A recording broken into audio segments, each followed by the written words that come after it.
नमस्कार, मैं हूं डॉक्टर एलन वैष्णव।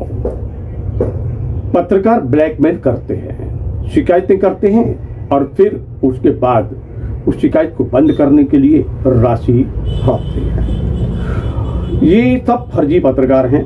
इस प्रकार का आरोप लगाया है सरपंचों ने ज्ञापन के माध्यम से। उन्होंने पुलिस में भी शिकायत की है और साथ में शिकायत की है ज्ञापन के माध्यम से दमोह में कलेक्टर के नाम। अनेक प्रकार के गंभीर आरोप हैं और इसमें उन्होंने अनेक लोगों के नाम से अधिकारियों को जानकारी दी है। उनका कहना है कि लगातार हम परेशान हैं, कितने पत्रकार हैं और ये हम लोगों को परेशान करते हैं, आखिर ये पत्रकार हैं अथवा नहीं है। अब यहाँ प्रश्न ये उठता है कि जिस प्रकार का आरोप यहाँ पर लगाया गया है, इसमें कौन कौन सम्मिलित है। हालांकि ये जानकारी भी सही है कि कुछ लोग एक गैंग बनाकर पत्रकारिता को बदनाम करने के लिए ग्रामीण क्षेत्रों में जाते हैं, परेशान करते हैं, शिकायतें करते हैं, जानकारी मांगते हैं। खबर के नाम पर क्या होता है, क्या नहीं होता है। पत्रकारिता का कार्य होता है खबर को प्रकाशित या प्रसारित करना, जन की बात को सरकार तक पहुंचाना, जनप्रतिनिधि तक पहुंचाना और फिर उसके साथ अगर कोई बात होती है तो उसको उजागर करना। और लेकिन कुछ समय से अनेक मामले ऐसे सामने आ रहे हैं जिसके कारण पत्रकारिता के क्षेत्र में कार्य करने वालों को खासी परेशानी का सामना करना पड़ रहा है, क्योंकि ऐसे लोग क्षेत्र में भ्रमण कर रहे हैं। सभी जिला सरपंच संगठन इकट्ठे होकर सभी जनपदों से आए हुए हैं। एक्चुअली में क्या है, ये सभी सरपंच बेचारे परेशान है फर्जी पत्रकारों से। आए दिन पत्रकार पंचायत पहुंचते हैं, एक दो पत्रकार रोज पहुंचते हैं, 500,000 रुपये की अवैध वसूली करवाते हैं, या फिर फोन के माध्यम से या अवैध रूप से अपने परिजनों से, अपने साथियों से 181 शिकायत लगवा देते हैं और उसको बंद करने की एवज में 1000-2000 रुपये लेकर उसको बंद कर देते हैं। ये सारे सरपंच संगठन के लोग हैं जो इन सब चीज़ों से परेशान हैं। इसी संबंध में आज हम एसपी ऑफिस कुछ नाम सामने आया अभी तक? क्या नाम सामने आ रहे हैं और हम उनकी शिकायत, सर ने बोला है कि उसकी शिकायत पर्टिकुलर लिखित में दें। आप लोग पैसे देते क्यों?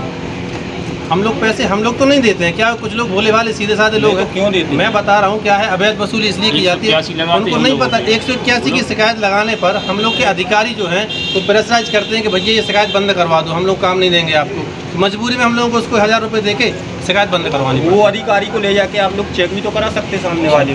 पैसे क्यों देते हैं पत्रकारों को जो फर्जी वसूली कर रहे हैं? क्या है, हम लोगों के काम प्रभावित ना हो इसलिए हम लोग अपना कंप्रोमाइज करें, लेकिन इतने सारे लोग हैं, मजबूरी है उन लोगों। बढ़ावा आप लोग खुद दे रहे हो, फिर ज्ञापन दे। तो हमें नहीं पता ना कितने पत्रकार हैं, 500 पत्रकार है, रोज 1-2 पत्रकार।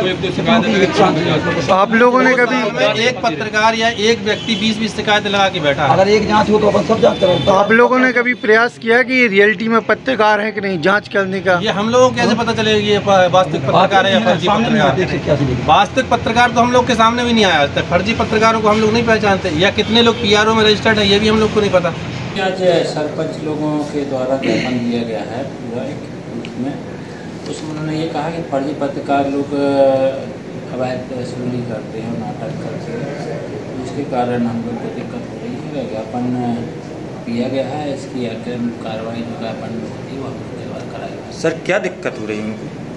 वो लोग फर्जी शिकायत करते हैं, जो कार्रवाई काम जो कराते हैं संबंध में उनका आरोप है सरपंच शिकायत फर्जी करते हैं, इसकी जाँच हम लोग करा।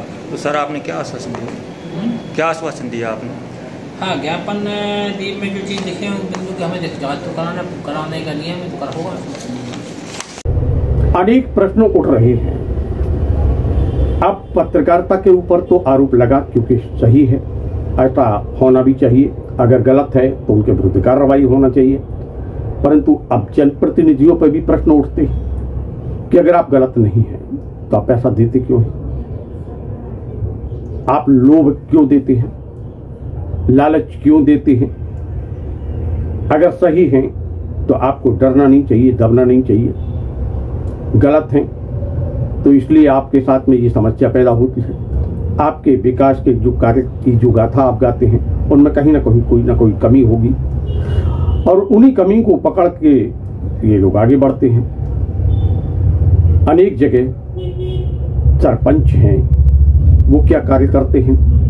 क्या सरपंच वास्तव में मैदान में होते हैं, जन की सेवा करने के लिए आते हैं, या उनके पति आते हैं, पुत्र आते हैं, या प्रतिनिधि आते हैं? क्या ये फर्जीवाड़ा नहीं है? क्या अनेक मामले ऐसे हैं जिनमें कार्य कोई करता है, राशि किसी और के नाम से निकल जाती है, एक सड़क किसी के घर से किसी के घर तक, किसी के घर से किसी के घर तक बनती है। कितने प्रकार के मामले जांच में सामने आते हैं। इन पर भी कार्रवाई होना चाहिए, और कार्रवाई होना चाहिए उन पत्रकारों के ऊपर भी, उन फर्जी पत्रकारों के नाम जिनके सामने आते हैं, क्या वो फर्जी हैं? और अगर फर्जी हैं तो प्रशासन को, पुलिस को इस पर ध्यान देना चाहिए। और साथ में उन जनप्रतिनिधियों के ऊपर भी जो सरपंच की जगह कार्य करते हैं, उनकी पत्नियां जो सरपंच है वो घर में होती हैं, उनके पति और पुत्र और प्रतिनिधि मैदान में होते हैं, बैठकों में होते हैं, मंच पर होते हैं। क्या अधिकारियों को ये बात समझ में नहीं आती? क्या ध्यान में नहीं आता? क्या ऐसे लोगों के विरुद्ध भी कार्रवाई होना चाहिए अथवा नहीं होना चाहिए? प्रश्न तो उठेंगे ही, क्योंकि विषय ही ऐसा है, फर्जी पत्रकार और फर्जी जनप्रतिनिधि। भले ही वो जन के सेवक हों पर निर्वाचित नहीं है।